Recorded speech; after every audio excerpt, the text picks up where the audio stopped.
Değerli kardeşlerim, tarihimizi anlatmaya devam ediyoruz. Tarihimizde Adi Abane Krallığı. Adi Abane Krallığı Mezopotamya'da Musaviliğe milattan önce 1. yüzyılda ihtida etmiş Kürtler tarafından Erbil merkezli olarak yaklaşık 2000 yıl önce kuruldu. Bu krallığın vatandaşlarının çoğunluğunun Kürt olduğu görülmektedir. Kraliyet evinde Kürt kral Monobazes, kraliçe Helena, varisi ve oğlu İzates'in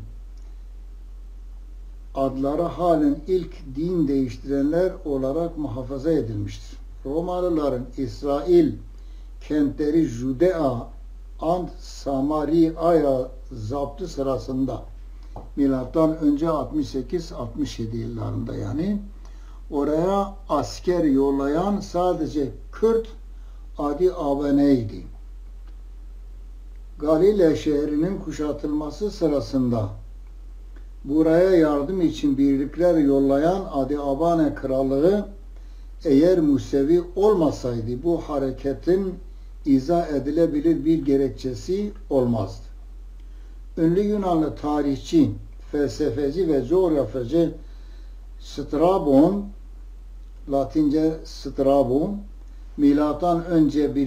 yüzyılda Geographika adlı eserinde Adi Abane krallığından bahseder.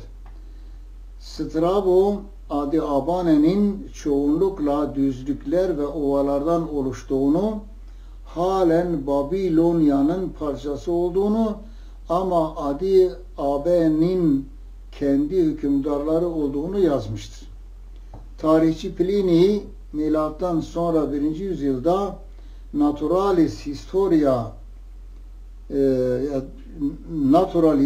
adlı kitabında Adi Abane'den bahseder ve şöyle der.